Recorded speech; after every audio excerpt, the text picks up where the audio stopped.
একটা মানুষে ওর নাম না বললেই নয়, না বলাটাই ভালো।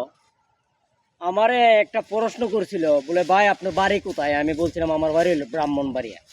কোন থানা? সরাইল থানা, বাচ্চা যায়। ও ভাই আপনারা, আমি একটা কথা একটা কিছু জিজ্ঞাসা করতাম যে আপনি সঠিক যেটা এটা উত্তরটা দিবেন যদি পারেন।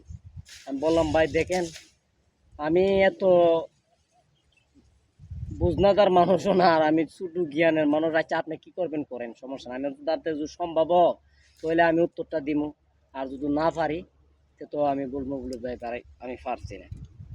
আমার জিজ্ঞাসা করছিল, বলে ভাই মানুষের সব যন্ত্র কিন্তু চোখে দেখা যায়, এমন কি যন্ত্র পৃথিবীর ভিতরে তৈরি হয়েছে যন্ত্রটা চোখে দেখা যায় না? আমি বললাম, বলে ভাই প্রশ্নটা তো খুব কঠিন একটা প্রশ্ন, কিন্তু উত্তরটা একেবারে সহজ। সে আস্তে আস্তে বলল, কঠিন একটা প্রশ্ন, উত্তরটা এত সহজ কিরকম? আমি ভাই আমিও কিছু বলতে চাই না, আমিও আপনি যেহেতু আমার নাম লইছেন ব্রাহ্মণবাড়িয়ার ছেলে, আমিও একটা গর্বিত, আমি ব্রাহ্মণবাড়িয়ার সন্তান। আমিও বলতে চাই, সব যন্ত্রই চোখে দেখা যায়, একটা যন্ত্র চোখে দেখা যায় না, সেটার নাম হলো ষড়যন্ত্র।